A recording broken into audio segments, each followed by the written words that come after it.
Did you know that older adults need more protein than younger adults? Hi, I'm Bernice Hunt. I am a brain health specialist.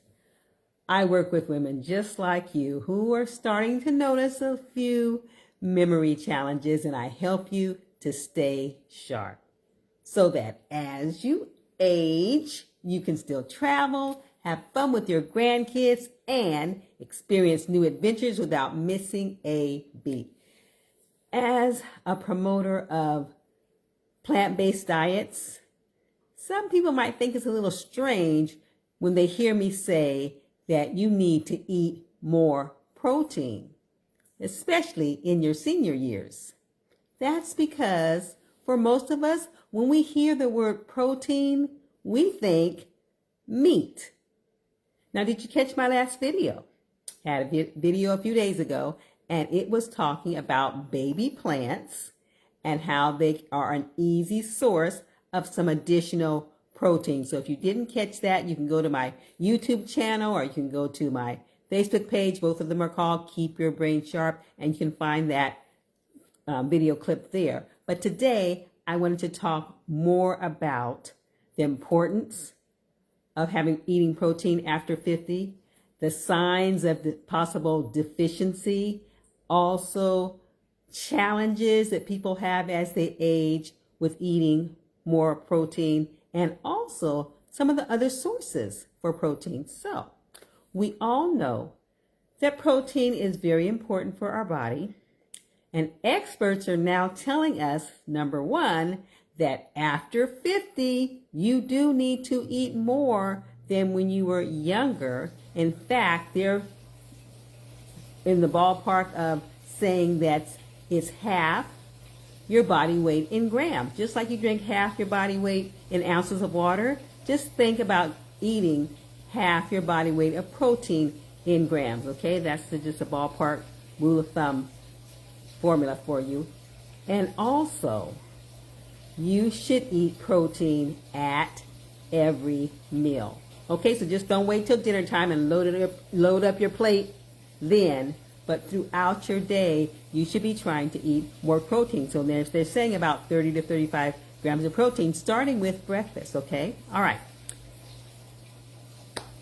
Another thing is that life happens. Okay, we all know things happen, and one of the things that happen as we age is that around our 30s, we start losing muscle, okay? And it gets worse after 60, okay? So in your 30s, you start losing about 1 to 8% of muscle every decade, so that's every 10 years. But after you reach 60, that 1% is being lost every year, okay? So it's very important that you're gonna up your protein. Now, you can get a lot of that muscle back with exercise, but here's the deal, guys. It doesn't matter how much exercise you do if you are not eating enough protein, because that's what your body is going to use, those amino acids. So you're still not going to get your muscle back if you're not eating correctly. So along with that exercise, that's those resistant bands, that weight training, dumbbells, those things, whatever you're going to use for the strengthening, you need to also get your nutrition in and get in protein. Now, protein is also needed for other things, but other than just your muscle repair, okay? Protein is also necessary or helps boost your immunity. It also boosts your bone health. And you know, as you get older, we tend to have more fractures, osteoporosis, so you need to get that protein in check, okay? Also, protein can fight off fatigue and weakness, okay? A lot of times when we're so tired or you're really weak, a lot of times it means you're not eating enough protein. I remember I had to do that with my Oliver. He was looking kind of frail. So I said, no, you need to eat some more protein. And he got back up to speed when he increased that protein intake, okay? The other thing is it also helps mentally with your mental health.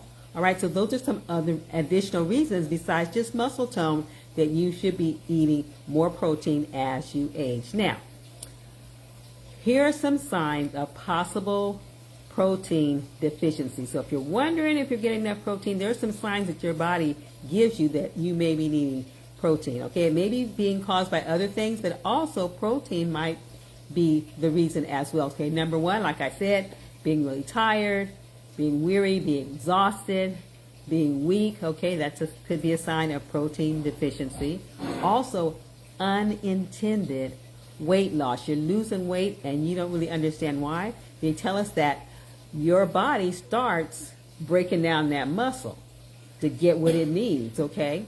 And so you start losing weight and you're not trying to lose weight. I have people tell me that all the time. They're losing weight and they're not trying to lose weight. You need to look at your protein intake and make sure that is not the reason, okay? Another thing, hair loss, hair thinning, brittle nails, nails that easily break. Another sign of protein, because guess what? Your hair, your nails, mostly made of protein, all right? So if things start happening with them, you may need to up your protein intake. That may be the reason you're not getting enough protein. I know that all my life I've had brittle, peeling nails and whatever, and guess what? I have never been a meat eater. Meat was not something I craved. Meat was something I could definitely do without. And I didn't know that if I was not eating a lot of meat, I needed to be getting my protein from other sources. You don't know what you don't know. I didn't know, but I've always had an issue with that. And even now, if my nails, I tell the difference. If I'm slacking off on my protein, my nails start peeling. When I'm getting enough protein, I notice that my nails are growing and they're stronger. So that is definitely a sign with me. Okay, so that's another thing. Also, if you're falling more, all right, if you're falling more than you used to, that also may be a sign of a protein deficiency, as well as slow healing. Your wounds are healing slowly, okay, because your protein helps repair things in your body. If it's taking a long time to heal, it's not repairing faster, maybe because you're not getting enough protein. All right, mood changes, memory problems, or constant problems or difficulty concentrating, those also may be a sign of protein deficiency, because guess what? The amino acids, which is what protein is, amino acids are necessary to make those neurotransmitters, okay? The neurotransmitters that you need to regulate your mood and help regulate, your memory and your focus, okay? So that also is a sign of protein deficiency. So if you checked off one of those things, you may need to check on how much protein you're getting. Now, what are the challenges that you have with age regarding getting enough protein? Well, one, a lot of people have a decrease in their appetite. They just don't eat as much. All right, so if you're not eating as much, you need to make sure that one thing you're not depriving yourself is the protein, okay? Another thing is your taste buds. Things just don't taste the same. They don't taste like they used to. Oliver tells me that. He tells me that especially with cheese. He used to tell me that all the time. The cheese just doesn't taste like it used to. In fact, he moved from the regular cheese to sharp cheese now so that he can get the flavor that he was seeking, because it doesn't taste the same. Regarding myself, I noticed when I was younger, I couldn't stand avocados. I hated avocados. Didn't like guacamole. Didn't like avocados. I also did not like walnuts. I like nuts, but I did not like walnuts. They were just gross to me. Tasted nasty. But now, in my senior years, I love avocado. All of a sudden, it tastes good. All of a sudden, I can eat walnuts.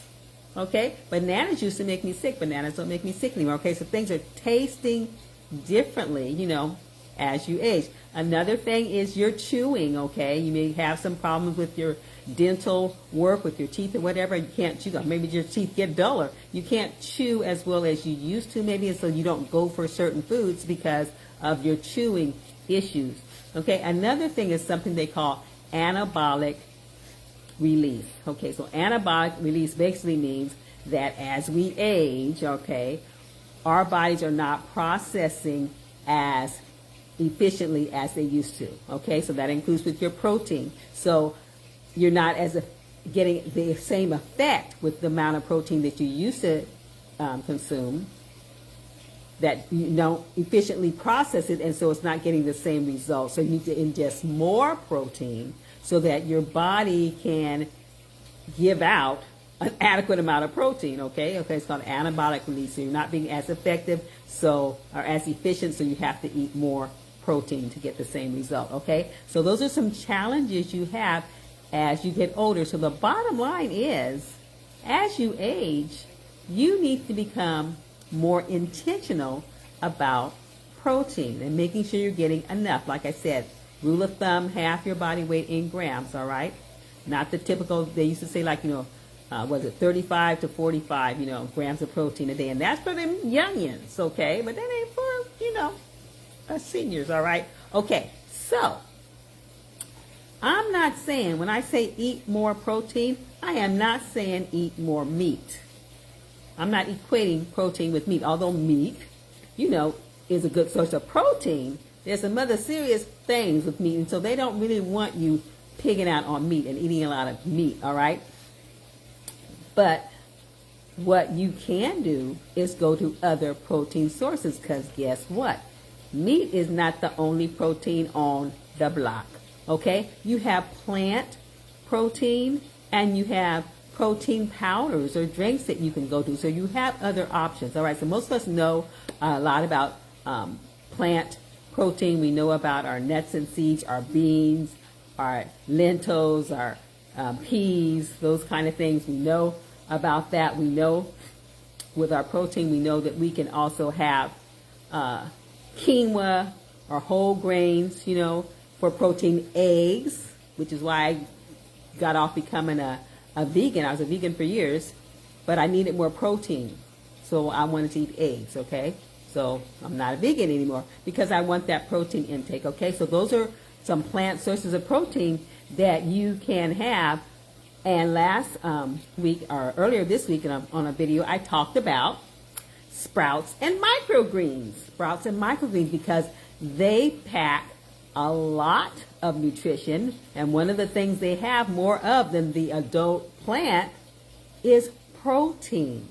Okay, the adult plant has some protein too, but the microgreens and sprouts have a lot more. Okay, so if you're having some of those challenges, like you don't want to eat a lot, or or it doesn't taste the same as it used to, those kind of things, microgreens and sprouts are definitely something you want to look into, because a little bit is going to give you a lot of nutrition, and so you don't have to worry about trying to eat so much. Just need to tweak and eat the right thing, okay?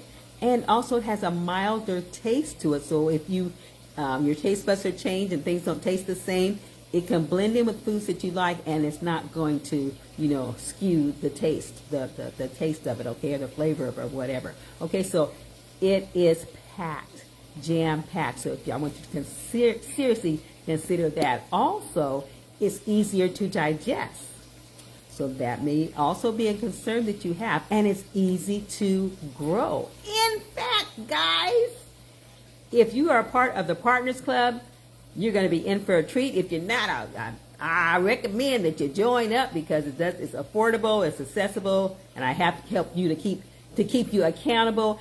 And in a few weeks, we're going to do a whole 30 days on sprouts and microgreens. Guys, I just got my little sprouting thing trays the other day, and today I got all my sprouting seeds. I'll show it to you another time. But so I am excited about that, and we're going to walk through this thing together to incorporate that into your diet, okay? Because I think it's really, really important. So this would be a great time to check out the Partners Club. So I'm going to leave the link for you so you can go learn more about it, because your brain's destiny is in your hands.